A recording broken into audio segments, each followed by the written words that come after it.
ሰላም ውድና የተከበራችሁ የኔ ቻናል ቤተሰብ እንዴት ናችሁ? ደህና ናችሁ ወይ? በያላችሁበት ቦታ እግዚአብሔር ሙሉ ሰላም ጸጋ ይብዛላችሁ እያልኩኝ ዛሬ ደግሞ እንደተመለከታችሁ በአዲስ ቪዲዮ መጥቻለሁ ማለት ነው። እንደተመለከታችሁ በአዲስ ቪዲዮ ዛሬ መጥቻላችኋለሁ ማለት ነው። በጣም ያሳዝናል። ጌታን በጣም ለሩታ ትንሽ ሀሳብ የለውም አብርሽ።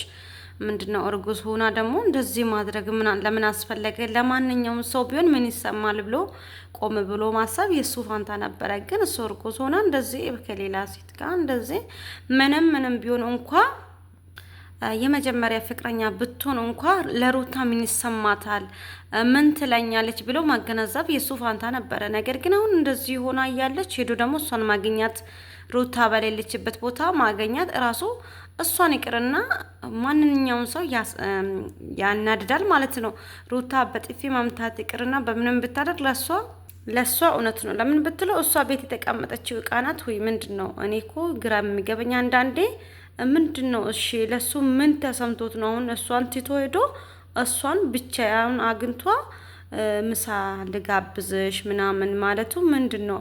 እኔ አልገበኝም። ለኔ ከሆነ ማለት ነው ማለቴ ለሩታ ምን ይሰማታል፣ በቃ እሷን ይዤ ባልሄድ ምን ይሰማታል ብሎ ማገናዘብ የሱ ፋንታ ነበረ። ነገር ግን እሷ አሁን እርጉዝ ሆና እያለች እንደዚህ እሷን ትቶ እንደዚህ እያለቀሰች እንኳን ቤት ውስጥ ጨርሶ አብሮ ቢሄዱ ነበር የሚሻለው። ግን እሱ ብቻዋን ሊያገኛት ሄደበት ምክንያቱስ ምንድን ነው?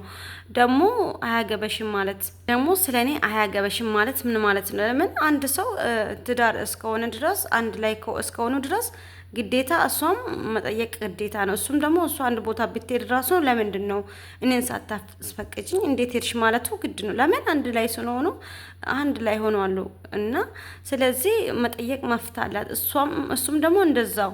ስለዚህ በጣም ያሳፍራል፣ በጣም ያሳዝናል። ጌታን ለሩታ ማሰብ አለባት እሱ ራሱ ማለት ነው። እንደዚህ አያገብሽም፣ ስለኔ አይመለከትሽም፣ የትም ማየት ትችያለሽ ማለት መፍትሄ የለውም። ለምን እቃናት ወይ እሷ ቤት ውስጥ የተቀመጠችው እቃናት አይደለችም።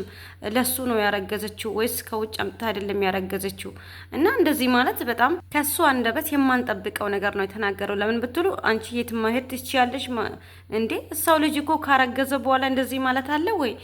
መጀመሪያ ወዶና ፈቅዶ አብሮ እስከኖሩ ድረስ አላቅሽም አያገበኝም ማለት የለበትም። ስለአንቺም ደግሞ አያገበኝም ስለኔም አያገበሽም ማለት የለበትም። ለምን ከዚህ በፊት ያገበኛል ስለአንቺ አያገብሽም ስለኔም ስለአንቺም አያገበኝም ማለቱ አያገበሽም ማለት በጣም ነው ያናደደኝ። ለምን ብትሉ ካረገዘች በኋላ እንደዚህ ማለት ለምን ስፈለገ?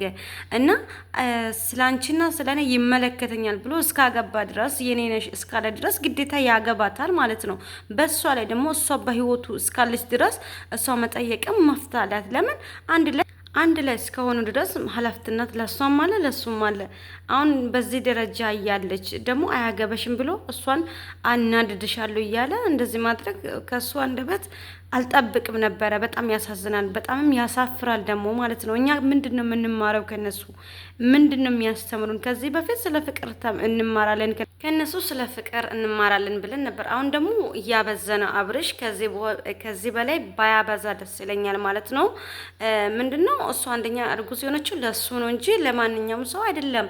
ግዴታ የሷ አእምሮዋን መጠበቅ አለበት። እሱን ግዴታ እሱ በሚሄድበት ቦታ ሁሉ እሷ መኖር አለባት። ለምን ብትሉ ነፂ ብትሆን ራሱ ሩታን አላገኛትም ማለት እሷን ደግሞ ግል ሄዶ ማግኘት ተገቢ አይደለም እንደኔ ሀሳብ። ለምን እሷ ግዴታ ሩታ ታስፈልጋለች።